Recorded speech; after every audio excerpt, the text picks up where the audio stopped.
The city of Atlanta looking to crack down on nuisance properties, many of them nightclubs that have been havens for crime. But one prominent Atlanta rapper, Michael Render, who goes by the name Killer Mike, is speaking out.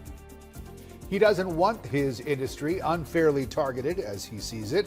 CBS 46's Patrick Quinn joins us live. So, Patrick, what did Killer Mike tell city leaders? Well, like you mentioned, he doesn't want city officials to go after small clubs, those little businesses, he says, cultivates so much of the hip hop culture here in Atlanta. I talked with the city council member behind this proposed ordinance. He said that's not the goal of this. Instead, they want to go after places like this, the Encore Lounge, where 911 was called more than 170 times in 2 years. It shut down last week.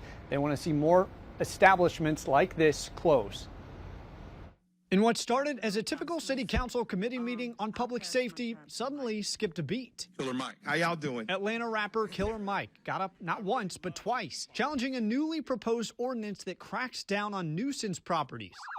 I don't want us to cut off our arm when all that needs to be amputated is our pinky. For Killer Mike, he says he doesn't want small clubs, he described as the backbone of the hip-hop industry, who might have a few slip-ups, to be unfairly shut down. So selfishly, I'm saying let's protect my big job, and even more selfishly, let's protect these small jobs for the people that are starting these clubs, and let's figure out a better way. Atlanta Council member Dustin Hillis said the proposed ordinance would give the courts more authority to shut down businesses that have repeatedly been sites of shootings, assaults, and illegal activity. The city has already closed these 6 nuisance properties, all nightclubs, but Hillis stressed this is not about silencing the hip-hop industry or nightlife. This does not target particularly nightclubs, adult entertainment clubs, etc. It can be applied, for example, to gas stations, to apartment complexes, etc., where we see high levels of crime. Hillis said the city has prioritized the Forest Cove Apartments, which has a long track record of criminal activity,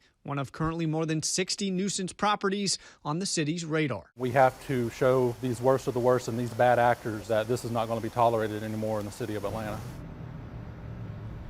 And here's the nitty-gritty of this proposed ordinance. If a business is deemed a nuisance property on first conviction by a judge, you can be shut down for 12 months or until you get your act together. If it's your second conviction, a judge can and shall shut you down for 12 months or until you get your act together. That's some of the language. It has to pass through city council. Now, it's all in effect to shut down these problematic businesses faster. Coming up tonight at 11, hear from the mayor, how he's responding to this proposed ordinance, and now this major rapper getting in on the conversation.